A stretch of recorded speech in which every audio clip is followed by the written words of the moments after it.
Hi guys, last class we learned about the stalemate. This class we are going to learn about castling. There are two type of castling. One is called as short castle, one is called as long castle.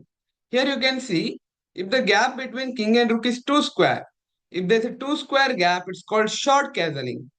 So while castling, always remember one thing, you have to move the king first. So how can you do castle now? Just move the king to 2 square. 1, 2. So then you have to bring the rook to next to the king. So once again, I'll show you. You have to bring the king to 1, 2. Then you have to bring the rook next to the king. So it's called short castle. There is one more castling. It's called long castling. If the gap between king and rook is 3 square, it's called long castling. But then also you have to do it. Move the king 1, 2. Then bring rook to the next square. So I will once again I'll show you. You have to bring the king to 1, 2 and bring the rook to the next square. It's called long castling. There are two types of castling. One is short castle, one is long castle. But there are some rules. The rule number one you already know. Always move the king first. So rule number two.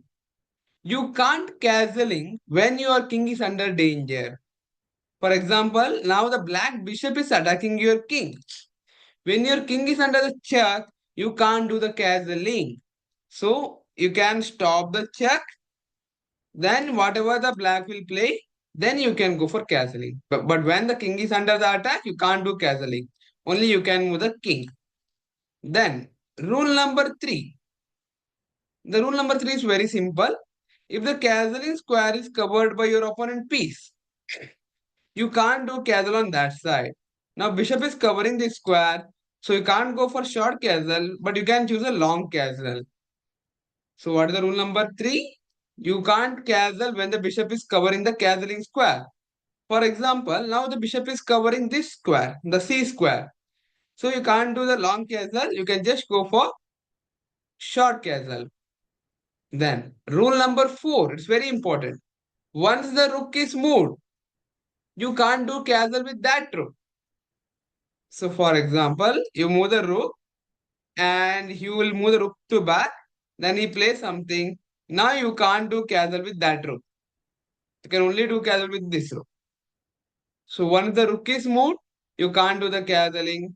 One more rule, it's very, very important. Rule number five. Once the king is moved, you can't do any castling. For example, you moved a king, bishop goes, king is back. Now whatever he play, you can't do the either, like both the castling is not possible. Last ones I will repeat.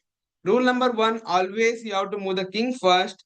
Rule number two, if the king is under check, you can't do the castling. Rule number three, if the opponent piece is covering your castling square, you can't do the castling. Rule number four, if the rook is moved once, you can't castle with that rook. Rule number five, if the king is moved, you can't do the castling. I hope everybody understood about this one. Yeah, in the next class, we are going to learn some of the one of the important topics. So let me meet in the next class. Bye bye.